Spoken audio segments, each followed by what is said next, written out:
Hey guys, John deRoulet here, Head of Revenue Management Education here at Wheelhouse, and today we're going to do a data deep dive into the Jersey Shore and Atlantic City. Really excited to kind of look at some market data with you guys and see how things are going. And while we're looking at this data, hopefully we can, help you get most set up for the summer and kind of prep for the rest of the year and into next year. Before we get started, I'm going to just tell you a little bit about the product. We're going to be using a lot of market data in Wheelhouse to kind of get an idea what the trends are in the market. This market data is freely available to anyone, so you do not have to be a Wheelhouse client to access it. All you have to do is create an account and log in. In addition to that, we're going to talk a lot about pace in this conversation. Pace is a super important thing. I can talk to you about what's going on in the market, but it's also important to be able to compare your own pace to that. If you're having trouble seeing pace, or you really want some great tools to quickly see pace and sales and compare to market data, Wheelhouse is offering all of our performance analytics for free. So if you want to access the market data, all you have to do is create an account and log in. If you connect your account, you can access all of our pacing tools, all of our sales analytics on your portfolio for free. If you'd like some training on this, we're happy to provide it. Just reach out to us and we'll get you set up. Okay, so let's dive into some data. I do have 3 market areas pulled up for us to take a look at today across the Jersey coast. I have what Wheelhouse calls the Jersey Shore market area, which is a pretty big one with almost 5,000 listings. I have Atlantic City, a little bit to the south, and just south of that, we also have Cape May. So we'll take a look at some of the data here for all of these market areas and get an idea of what the overall trends are. Prior to doing that, I did pull up some news articles just to kind of see what people have been saying recently. This article is a pretty short article from the New Jersey Business Review. Now, this is going to be all of New Jersey, but it is fairly recent, May 22nd, and they do pull up a few interesting things here. One of the main ones being they do mention that economists are expecting things to maybe have a little bit more pressure later in the year. Particularly, there's kind of a mix. One of them is prices take a while to flow into the economy. The other, though, is they may expect to see some economic growth, so they're not quite sure how that's going to have an effect. They did say that there's some interesting things here. There's a lot of pressure. We're starting to see slight pressure across the hotel market and especially in the gambling markets, which is kind of a sign that things may be a little bit weaker than they were. And in addition to that, the Canadian travel is having a pretty big effect in that, when they look at campgrounds and these other things, we're seeing major cancellation rates among Canadian travelers. And in fact, the DMOs and stuff have really stopped spending in Canada. So that's a big thing to keep in mind. That's affecting a number of markets around the country. But if you have Canadian and really any international travel, we're seeing drops in those pretty much across the board. And so if you look into your own, customer base, and if you're really exposed to kind of like international travel being a big portion of your traveler base, you'll need to prepare for that being quite a bit weaker. So just a few interesting kind of like tidbits coming out of the news. Let's hop into some data. So we'll start here on the Jersey Shore, and I'm going to hop over to the trends section. And the trends is a great way for us to just get high level kind of perspective into what's going on. That's really what we want to see, because when you're talking to owners and you're talking to your other team members, it's important to tell them, give them an idea of what's going on in the market so that whatever strategy you're implementing can be justified and make sense, and it gives people an opportunity to have a conversation about them. These visualizations are great visualizations to use for those conversations because they're fairly simple in that we're showing year over year and month over month kind of performance. And I'm going to stick here initially on the adjusted occupancy. I think this is a great one to use when speaking to owners because, we know there's a lot of factors that go into your total revenue. You have ADR, you have occupancy, you have RevPAR, you have booking window. A lot of that is really complicated for owners, but people can generally understand if occupancy is down, that means demand is down, right? Or less people are capturing demand. And that's a great way to kind of explain what you need to do from a strategy perspective in your pricing and how you might be responding to that. So we're looking at the Jersey Shore. I'm going to pull off 2023 and 2026, and we're just going to look year over year. And a few things stick out to me really clearly. One is, obviously these New Jersey markets and really a lot of markets up north and into the Northeast have very, very short seasons, right? We're making the majority of our money. The majority of the travelers are coming in during the summer. In this case, it's July and August. With a pretty big amount in June and a little bit of spillover into September, but pretty short window. We're really looking at like a 3-month period where most of the revenue is going to be coming in these companies. There's not very strong springs. There's not a lot of opportunities to really have a bellwether and see like how things are performing before you really have to hit it and make your money, right? When we look at markets in the South and the Southeast, we usually see these kind of like high season bumps around spring break. And those are a great way for those markets to kind of see how the year is coming together and respond to that for the summer. And if you haven't been paying attention, we saw a lot of pressure this spring. So when we got in March, we got into April, we saw a lot of drops in occupancy. And the way that those companies dealt with that was really starting to respond early for summer. Unfortunately, here in the Northeast and across the Eastern Seaboard, you don't have that opportunity because most of your revenue is coming in here. So even when there are kind of changes in performance in the spring, it's really hard to see or extrapolate because so much of the properties are vacant, and it's really hard to like gamble on that small amount of data for the summer. I really advise people to kind of watch what's going on in other parts of the market, especially in like March and April, and maybe in ski markets towards the end of ski season, and use those as just indicators on how the kind of like broader economic situation is going, what travelers are doing, and so that you can kind of start to plan early for this summer. Because honestly, your guys' window and season is so short, it's really hard, and one of the most difficult positions to be in is competing with a lot of people because there's a lot of vacancy in the market. Now, when we look at this, we can see that there were maybe some early signs that there was going to be some pressure on the markets in March, April, and May, right? All of these months in the past were down pretty substantially year over year. We're talking like over a third less occupancy on the books at the market level. Now, because the occupancies are so low in general, many people may not have really seen this or not taken it seriously, but there are indicators at the market level that the market is under pressure because each of these months was down by a pretty substantial amount, right?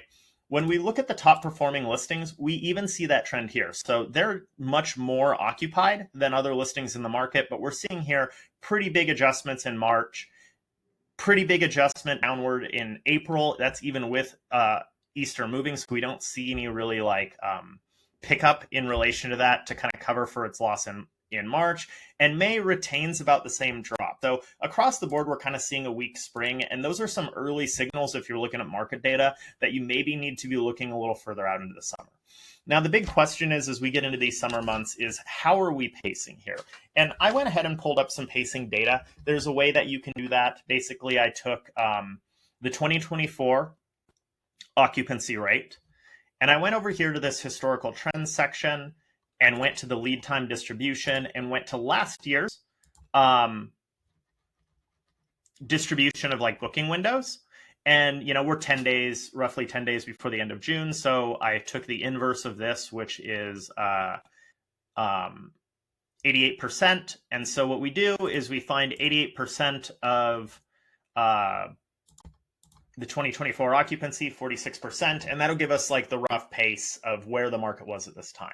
And kind of across the board, what I have here is, even at a glance looking at this, it looks like June's going to fall short. We have 10 days left, and there's like almost a quarter of the occupancy left to get to last year. Probably going to fall pretty short. When we look at July, we're under 50% with 6 weeks left. Doable in a really short-term market, but still, to me, looking like it's probably going to fall short. And August is a little far out. It's a little hard to see, but given how high the occupancy you need to get, it seems like we're pretty short across the board. And when I did that calculation, that's validated. In June last year, at this time, we were at about 40% occupancy, so quite a bit higher than we are now, almost a third lower this year. For July, we were at 44% occupancy, so really substantial trailing in the occupancy position so far. And then in August, we were at about 35%. So almost half what's on the books. So just looking at these occupancy numbers, there's a lot of pressure on this market. And one of the things that you can do is it means you really need to be paying attention. It's, I had a boss who once told me hope is not a strategy. If you haven't been going in and making adjustments, if you haven't been talking to your owners and sharing with them what's going on, you need to get on top of that. It's probably a little too late for June. It's probably almost too late for July, although you can start making changes now. There's a lot of dates that are, 3, 4, 5 weeks out that you still can make a big impact for. It is not too late for August. You absolutely have time to be making adjustments so that you're not watching the price position collapse in the short term and just trying to fill your occupancy. Now, in addition to that, when talking to owners, one, it's helpful to give them this perspective of what's going on in the market. You can compare this with other data tools as well to see if everyone's kind of saying a similar story. You might need to, dive down into a more specific area, which you can do with Wheelhouse data as well. We're just looking at the top level right now. But, owners are smart. They're experiencing the economy too. So you can show them what's going on in the industry and then kind of ask them like, well, how do you think things are going now? And use that to kind of prompt like, well, hey, these are some of the options you have. If you think things are going to get better or be good, let's hold the price. If you think things are going to be worse, this is what we can do to kind of adjust the price, but this is the ramifications of it. Now, one other thing I like to glance at is just the highest performing listings. I think it's really important to see if those trends are there. We did see that trend across the fall. Where it's looking pretty weak. Now, I would say that these look pretty similar. Like June looks like it's going to fall short. July's pacing a little better in the top performing listings. Like we're halfway there instead of under halfway there, but still like the pace was quite a bit higher last year. It was almost like 2/3, and we're not really at that point. And for August, we're still pretty low. It's not where it needs to be. It was pretty much halfway. Half of the occupancy was already on the books by end of June for August at this time last year, and we're only at a quarter. So we're like still trailing by half, even in the top performing listings. That's a really good indicator that the demand situation is really competitive, and you need to be making adjustments now to take the market share that is available. Now, I'm going to pop over here to the asking rate section. Asking rates is a really good kind of just viewpoint into what rates people are advertising in the market. And these are averages, so we're not going to pay attention too much to the specific numbers because I'm not filtering down into different bedroom counts. Really what I'm looking for is just the trends in terms of like how people are advertising year over year. And the main thing here that I think is important to note is most of the market, even in the fall or even in the spring where things were a little weaker, is still pushing a little bit of a rate premium year over year. That's kind of mismatched to the market because the market keeps falling short, but the market in general is still pricing higher. Now, the market isn't pricing too much higher, especially when you get into summer. We're talking pretty marginal amount. It's a small percentage. Whatever, $10 out of $600. It's pretty small percentage, but still there is that mismatch there because that means people are pacing really poorly. And I would expect with the pacing situation the way it is to see big adjustments under, not to see premiums at all really, and to be starting to go under to try to drive that occupancy. And it really indicates that the market is still holding and not reacting very quickly. What that means is in the short term, we could see a pretty substantial drop in the rate position, and everyone's going to have to get really competitive. It also presents an opportunity. It may mean if you start to make changes for July and August right now, that you're actually in a position to take market share without having to cut all the way to the bottom. So there's both a little bit of an opportunity and a little bit of concern here, seeing that the market is not really reacting to the fact that the occupancy situation is under so much pressure. In addition to that, when we look forward into September and September through December, you can see that there's pretty big premiums. What this means to me, and this is very common in our industry, is people are really only looking out a couple months and they're not paying attention to the fall. That presents itself as an opportunity because as we look at this occupancy rates, fall is not super strong, but in general, September is, stronger than May. So October is stronger than April. And November is stronger than March. So there is some space here to make up some revenue shortfalls because there is some occupancy on the books to capture, and it's better than what happens in the spring. And, if you're priced right, we're seeing across the Southeast, especially, a lot of people who didn't book for spring actually choosing to travel in the fall.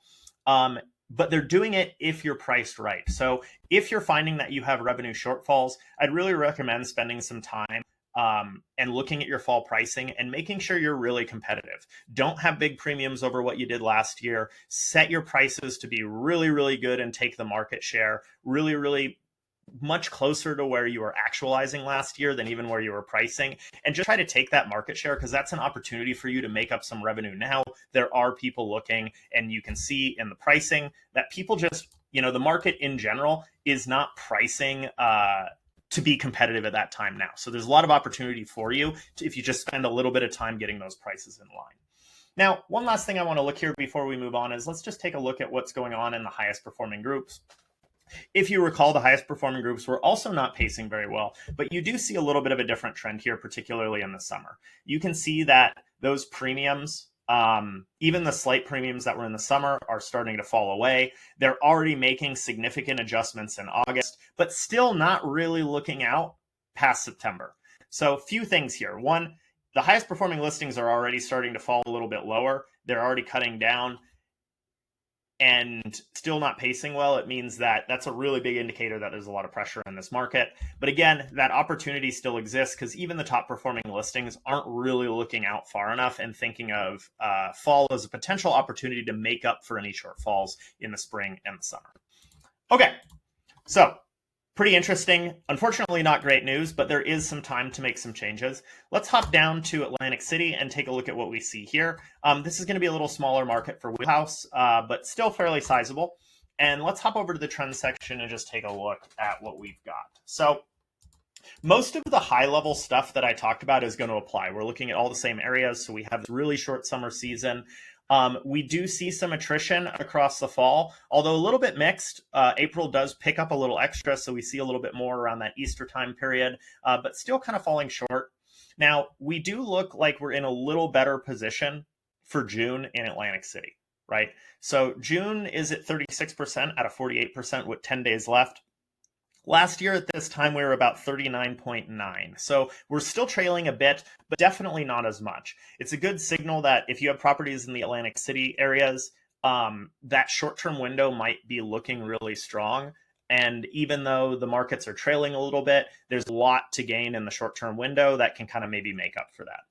Now, when we shift over to July, we're still looking like we're under halfway across the market, which is quite a lot of pressure, but we're not quite as behind as we were in Jersey Shore. So last year at this time, we were at 38.6. Now, that's a pretty substantial pacing difference, but it's not quite as big. So again, if we see this kind of big bump up that closes the gap in the short term, this might kind of actualize a little better than you might expect. And then when we get to August, that's still looking pretty poor. We're at 11.8%. We were at 24.6% at this time last year. So we're still under half. There's a lot of pressure there. And people really need to be looking out here to kind of see what's going on, because this is going to be like this pacing situation doesn't get better. The closer we get, the worse it gets from the perspective of like a rate position. So if you can make those early changes now and really bump your pace up, you're going to be in a good shape. Now, this is the market pace.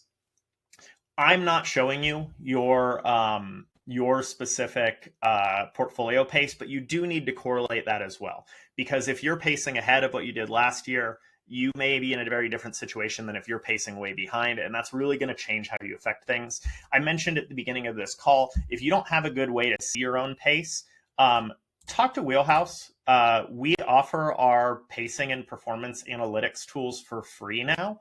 So all you have to do is log in, connect your account. You do not have to be a paying Wheelhouse pricing customer, and you can access all of these great visualizations that are going to show you your pacing. It's going to highlight your sales, and it's going to show you where you were against last year. Just at a glance, we can zoom in here and see very specific spots, and it's very helpful for finding out not just like if you're pacing behind or ahead, but specifically what days are selling, what days are stalling, and allow you to make really fine-tuned adjustments, which, frankly, are going to be pretty important in a market under pressure, because not every day in the month is going to be behind necessarily. Some are going to be worse than others. Some are going to be better than others. And you really want to make those fine-tuned adjustments to make the most money you can.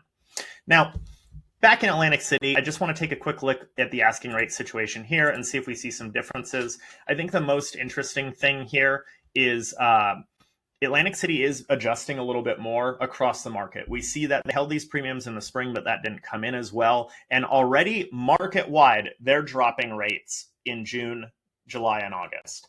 You remember when we looked at the Jersey Shore, we really only saw that trend of people starting to undercut last year in the highest performing listings. Market wide, we're seeing this. So Atlantic City is being a little bit more reactive. That maybe makes sense because in June, we're seeing a little bit tighter pacing situation. But we have that same situation here where fall forward, we don't really see the market pricing for that. And again, I think that's a big opportunity. When we look at these occupancy rates in the fall, they're not going to be your top months, but there is some space here to take market share. And if you do that, you can make up for some of the shortfalls. Now, last little bit here on these asking rates is I'm going to go over to the high performance and see what happens. I think this is a really big signal here.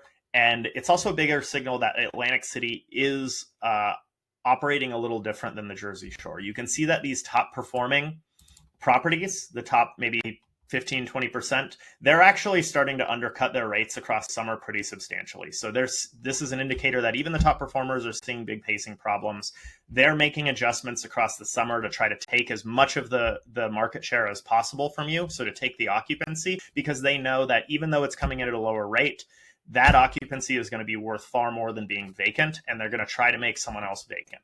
Now, another interesting thing here too is you do see the top performing listings looking out a little bit further. So when we looked at the market as a whole, you see that market's not really pricing for September. However, when we get into the top performing listings, they're already looking out into September. So kind of validating what I'm saying, you can see that these kind of top properties and top property managers and RMs are looking a little further out. I would expect as we get further into June, we start to see this effect shift over into October as well. And again, if you're not doing this, it's a big opportunity.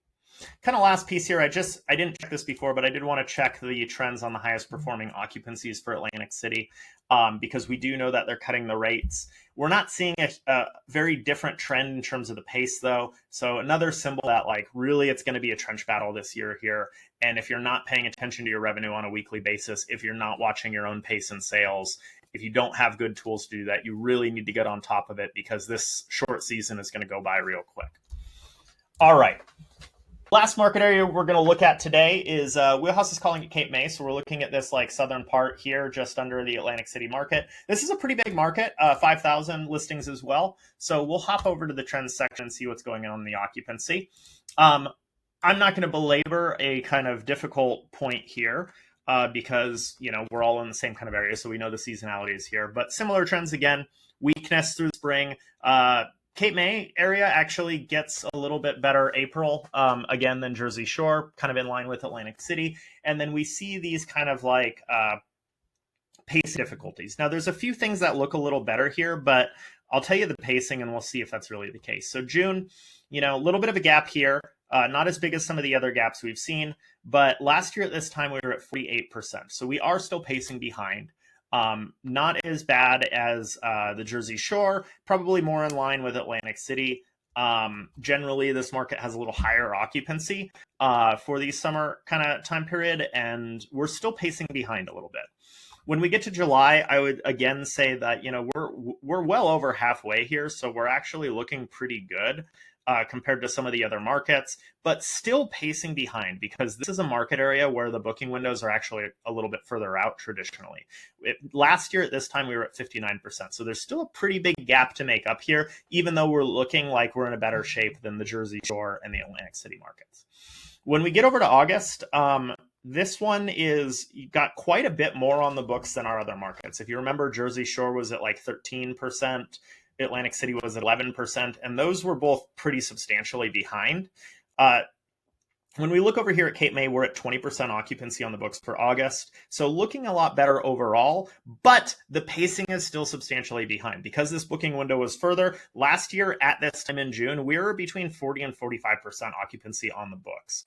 And so pretty substantial pacing problems. And again, all of those things I said earlier about really making adjustments, following your pace now, really doing this on a weekly basis and getting down into the trenches day by day and trying to optimize your rates, I think is going to be really important. You do have a lot of time to do August if you start now. It's not too late. Okay, so let's just take a quick look at what the highest performing groups are doing. We'll flip between this a little bit. We're generally seeing similar trends. The main differences is, obviously spring is much higher occupancy. These are at a little higher occupancy levels. We closed the gap a little bit on some of these, so they're pacing a little bit better. In fact, July is pacing quite a bit better. August is pacing better, but still nowhere near where it should be. So we're seeing that pressure across all groups in the market. When we look at the rate position, we'll pull off those 2 years. This one's looking a little more like Jersey Shore. So we're Atlantic City. We saw the market really responding to the fact that there's a lot of occupancy pressure. We're seeing the market here be a little bit more sluggish. In fact, in some cases, a little bit worse. We're still holding a little bit of a premium in June and July, despite the pacing being very poor. This concerns me the most is that August is holding a very strong premium, and actually that pacing is really, really bad. We're almost half what should be on the books there. And so this is indicating to me that where Jersey Shore was maybe looking out 3 months, Atlantic City was looking out, 3 months to 4 months even, maybe even a little further. Cape May is stuck really only looking out like almost a month. So we've got 2 months into the Jersey Shore, 1 serious month in Cape May, and then 3 months in Atlantic City. It's really an indicator that these markets need to be looking out a little further to be able to make adjustments. This ties very closely into what I was saying, where it's really difficult for markets with these short seasons to get an idea of how the market's going because the occupancies are so low in the spring. I would really advise you to look at other markets around you or other markets a little further south, because they can be a bellwether for you. If they're saying, hey, things are bad, they're not coming in as well, or we're under pressure, it can give you a little bit of an idea of how to plan your strategy so that you're making some adjustments as early as late April or May, instead of waiting all the way until the end of June to kind of realize that the market's in a tough spot. Now, when we look at this pricing stuff too, I just want to take a look and see, because this concerns me that they're really only looking 30 days out, little longer than 30 days out. That's too short of a window, especially if you've got a lot of homes and stuff. When we look at the highest performing listings, we do see that trend a little bit better. They're obviously making adjustments through August and July, still not looking September out. And honestly, it seems like the Atlantic City stuff is the one that's really looking the most in advance, and everyone's a little bit short. My hope would be that as you set up processes, you find a way to see some of this information as early as April and May, so that you can really not have to compete with everyone at the last minute where the rates are going to drop the most. Anyway, I hope you guys all found that data to be super helpful for you. And if you would like to spend a little time and look at some data, the Wheelhouse team has revenue managers and revenue experts available. We're happy to help you connect your account and look at your own performance data in relation to the market data and give you some advice on strategy. Let us know if you'd like a consultation. In addition to that, for anyone who's struggling to see their own pace or just needs more visibility so that you're not caught in a situation of being surprised by market pressure, Wheelhouse is offering all of our performance insights for free. All you have to do is sign up and connect an account, and then feel free to reach out to us for some additional training. Hope you found this valuable, and hope to see you guys soon.